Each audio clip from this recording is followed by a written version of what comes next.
रामनाथ भाऊसाहेब साराफळ यांनी त्यांचा यापूर्वीचा इतिहास पाहता जवळजवळ बालवयापासून ते चळवळीमध्ये आहेत आणि बालपणापासून त्यांनी अनेक आंदोलने केली आहेत. आता आपल्या गावाचेच आपणाला सगळ्यांना माहीत आहेत निकाळे, विनायकराव निकाळे, त्यांचे हे शिलेदार म्हणजे त्यांच्या तालमी तयार झालेले आहेत. माननीय अण्णासाहेब हजारे यांचे ते फॉलोअर आहेत. त्यांच्याविषयी म्हणजे माहितीचा अधिकार, लोकपाल याच्यासाठी यांनी सुद्धा आपल्या स्तरावर मोठी मोठी आंदोलनं केलेली आहेत.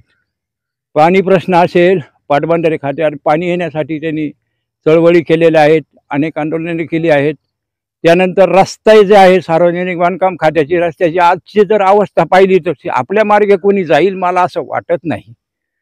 तर हा जो नगर मनमाड रस्ता आहे ही फार मोठी ज्वलंत समस्या आहे. याच्यात अनेक अपघात होते, तर अनेक जीव जात आहेत. कोरोनामध्ये एवढे जीव गेले नाहीत, पण ह्या रोडवर जीव गेलेले आहेत. आपल्या राहत्याचे असतील, कोणाचे असतील.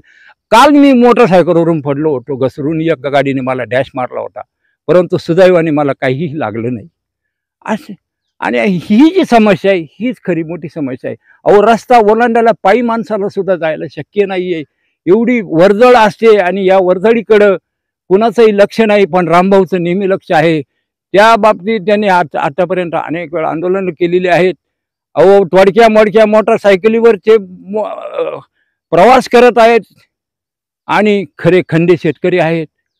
आध्यात्मिक वारसा आहे त्यांना. सजन सदाफळ, भाऊसाहेब सदाफळ हे त्यांचे वडील आणि आजोबा आहेत, त्यांचा वारसा. आणि आज त्यांच्या वस्तीवर भव्य त्यांनी असं तुकाराम महाराजांचं मंदिर बांधलेलं आहे.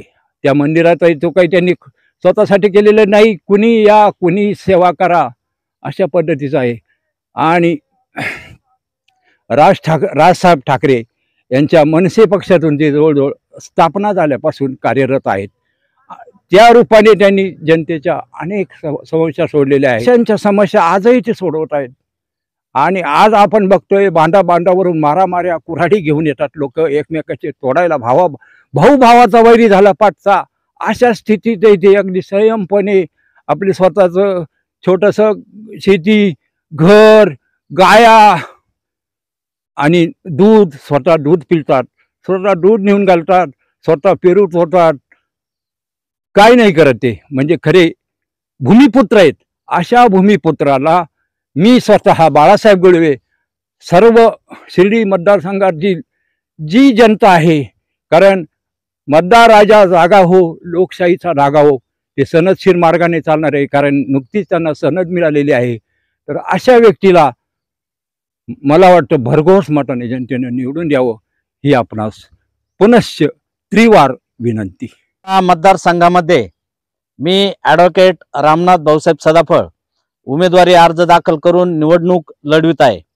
खऱ्या अर्थानं शेतकऱ्यांचे प्रश्न आणि जनतेचे प्रश्न हे मोठे ज्वलंत प्रश्न या मतदारसंघामध्ये गेले अनेक 30 ते 40 वर्षापासून प्रलंबित आहे. मात्र शेतकरी राजाला या ठिकाणचे जे काही सत्ताधारी लोक आहेत हे कुठल्याही प्रकारचं साथ देत नाही. शेतकऱ्यांचे प्रश्न जाणून घेत नाही. शेतकऱ्यांना वाऱ्यावर सोडलं जातं. शेतकऱ्याच्या पिकाला हमी भाव मिळाला पाहिजे. शेतकरी बांधवांना अवसायनातून बाहेर काढलं पाहिजे. परंतु असं कुठल्याही प्रकारचं या मतदारसंघामध्ये होत नसल्यामुळं खऱ्या अर्थानं मी यावेळी विधानसभेकरिता अर्ज दाखल केलेला आहे. आपल्या भागातील जी पेरूची व्यापारी पेठ आहे ही संबंध भारतात ओळख असलेली आपली जी व्यापारी पेठ आहे ती आता पाण्याअभावी उजाड झालेली आहे. पाण्याचा मोठा गंभीर प्रश्न या भागामध्ये निर्माण झालेला आहे. मात्र इथले सत्ताधारी या प्रश्नाकडे जाणून बुजून दुर्लक्ष करतात. आपल्याला जे 12 पाणी मिळायचं ते पाणी आज रोजी बंद झालेलं आहे. आता आपल्याला 2 ते 4 रोटेशन आपल्याला मिळतात. त्यामुळं इथली शेती ही उजाड झालेली आहे. इथली बागायत शेती म्हणून जी ओळख होती ती पूर्ण संपुष्टात आलेली आहे. त्याचप्रमाणे या मतदारसंघामध्ये आपल्या मुलांकरता इंग्रजी माध्यमाच्या शाळा ह्या सरकार दरबारी व्हायला पाहिजे होत्या, त्या अद्याप झालेल्या नाही. त्यामुळं प्रामुख्यानं आपल्या येथील बांधवांना इंग्रजी माध्यमाच्या शाळा, ज्या स्वयंअर्थसहाय्यित शाळा आहे, त्या शाळांमध्ये लाखो रुपये पेड करून आपल्या मुलांना शिक्षण द्यावं लागतं. त्यामुळं आपल्या मुलांना कुठल्याही प्रकारचा या ठिकाणी या मतदारसंघामध्ये लाभ होत नाही. काही लोक सांगतात आमच्या दारामध्ये मुरुम टाकला, आमच्या रस्त्याला मुरुम टाकला. अहो, हा प्रश्न मुरुम टाकून पूर्ण होणार नाही. या मतदारसंघामध्ये खऱ्या अर्थानं कोट्यवधी रुपयाचा निधी येतो. या कोट्यवधी रुपयाच्या निधीचं काय केलं जातं हा खरा प्रश्न आहे. या मतदारसंघातला नगर मनमाड महामार्ग हा मोठा ज्वलंत प्रश्न आहे. या नगर मनमाड महामार्गावरती आजपर्यंत हजारो लोकांचे प्राण या रस्त्यावरती गेलेले आहे. अनेक लोक ट्रक खाली चिरडून मेलेले आहेत. मात्र याच्याकडे प्रशासन का दुर्लक्ष केलं जातं? प्रचार करता करता एका शेतकऱ्याच्या शेत बांधावरती आलेलो आहे आणि या ठिकाणी मी बघितलं, या शेतकऱ्यांनी या ठिकाणी रेन पाईपचा या ठिकाणी सांगाडा लावलेला आहे. परंतु या शेतकऱ्यांनी ज्या कंपनीचं बीज खरेदी केलं ते कांद्याचं जे रोप त्याला या ठिकाणी टाकायचं होतं. परंतु या ठिकाणी आपण जर बघितलं तर मी मान्य पत्रकार बांधवांना या ठिकाणी दाखवू शकतो की त्याने हजारो रुपयाचं या ठिकाणी कांद्याचं रोप विकत घेतलेलं आहे, बी विकत घेतलेलं आहे. परंतु ते बी या ठिकाणी या शेतीमध्ये उगवलेलं नाही. मग आता या ठिकाणी अशा प्रकारे जे काही नुकसान होतंय शेतकरी बांधवांचं, खऱ्या अर्थाने या कंपन्यांचं आणि या सत्ताधाऱ्यांची काही सांगड आहे का, हा खऱ्या अर्थाने या ठिकाणी प्रश्न उपस्थित होतोय. च्या कार्यकाळामध्ये अनेक लांबवर शैक्षणिक संस्थांना शिक्षण घेण्यासाठी जावं लागतं. परंतु खऱ्या अर्थानं याच आपल्या समृद्ध तालुक्यामध्ये लॉ कॉलेज, वैद्यकीय महाविद्यालय होणं गरजेचं होतं. परंतु ते आपल्या राहता शहराच्या आसपास जवळ उपलब्ध नाही. शिर्डी देवस्थान हे मोठं देवस्थान आहे. या देवस्थानच्या माध्यमातून देखील मोठं शैक्षणिक सुविधा या ठिकाणी उपलब्ध व्हायला पाहिजे होती, परंतु ती झालेली नाही. या देवस्थानला कोट्यवधी रुपयाचा निधी मिळतो, परंतु हा निधी इतरत्र आपले राज्यकर्ते हे फंडिंग ट्रान्सफर करतात. त्यामुळे आपल्या या ठिकाणचा विकास झालेला नाही आणि या विकासाच्या प्रयत्नासाठी या ठिकाणचे कोणतेही पुढारी या ठिकाणी सतत शिर्डी देवस्थानच्या माध्यमातून आपल्या भागाला लाखो रुपयाचा निधी मिळायला पाहिजे, परंतु या ठिकाणी तो निधी जाणून बुजून दिला जात नाही. याच्या पाठीमागं राजकीय षड्यंत्र आहे. खऱ्या अर्थानं आपल्या भागातील जो दुग्ध व्यवसाय आहे तो मोठ्या प्रमाणामध्ये आहे. या दुग्ध व्यवसायाला चालना देण्यासाठी या ठिकाणी आपल्या शेतकरी बांधवांना विठीस धरलं जातं. शेतकरी बांधवांना पाणी मिळू दिलं जात नाही.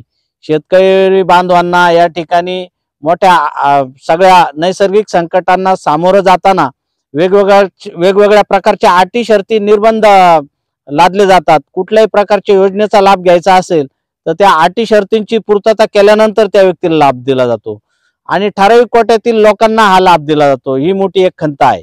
ही खऱ्या अर्थानं लोकशाही मार्गाने निवडणूक व्हायला पाहिजे, परंतु या निवडणुकीमध्ये मोठ्या प्रमाणामध्ये लोकांना आमिष दाखवलं जातं.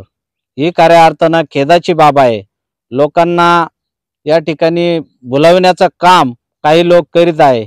मी खऱ्या अर्थाने या मतदारसंघातील संपूर्ण जनतेला आव्हान करतो की आपण अशा कुठल्याही भूलथापांना बळी न पडता लोकशाही मार्गाने निवडणूक हातात घ्या आणि जे विकास कामं आजपर्यंत झालेली नाही, आपले जे प्रश्न आहेत ते प्रश्न आपल्याकडे मत मागायला आल्यानंतर उमेदवाराला विचारा की तुम्ही आजपर्यंत 40 वर्षांमध्ये काय केलं आणि सत्ताधारी असताना देखील अनेक प्रश्नांची तुम्ही कोणत्या समस्या सोडवल्या याची तुम्ही उमेदवारांना विचारणा करा आणि लोकशाहीच्या मार्गाने निवडणूक पार पाडा. त्यानंतर या ठिकाणचा जो आपला राहिलेला विकास आहे त्या विकासाच्या दृष्टिकोनातून योग्य ती उमेदवारांना सूचना करा. राहता तालुक्यातील या ठिकाणी जवळपास 2 नगरपरिषदा आणि या ठिकाणी 70 ते 80 ग्रामपंचायत आहेत. या ग्रामपंचायतीच्या माध्यमातून भारत सरकार आणि राज्य सरकार यांच्या निधीतून मोठ्या प्रमाणामध्ये या ठिकाणी विकास व्हायला पाहिजे. तो विकास अद्यापपर्यंत झालेला नाही.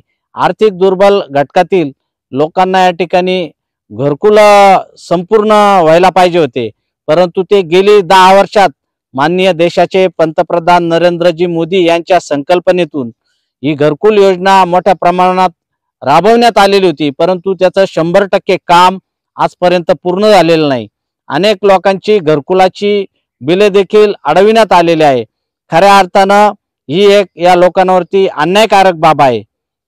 माझी आपणा सर्वांना विनंती आहे की या आपल्या लोकशाहीच्या माध्यमातून ही निवडणूक शांततेत पार पाडावी. लोकशाहीचे हात बळकट करण्यासाठी आपण सर्वांनी 20 नोव्हेंबर 2024 रोजी आपण मतदान करून माझ्यासारख्या सर्वसामान्य कुटुंबातील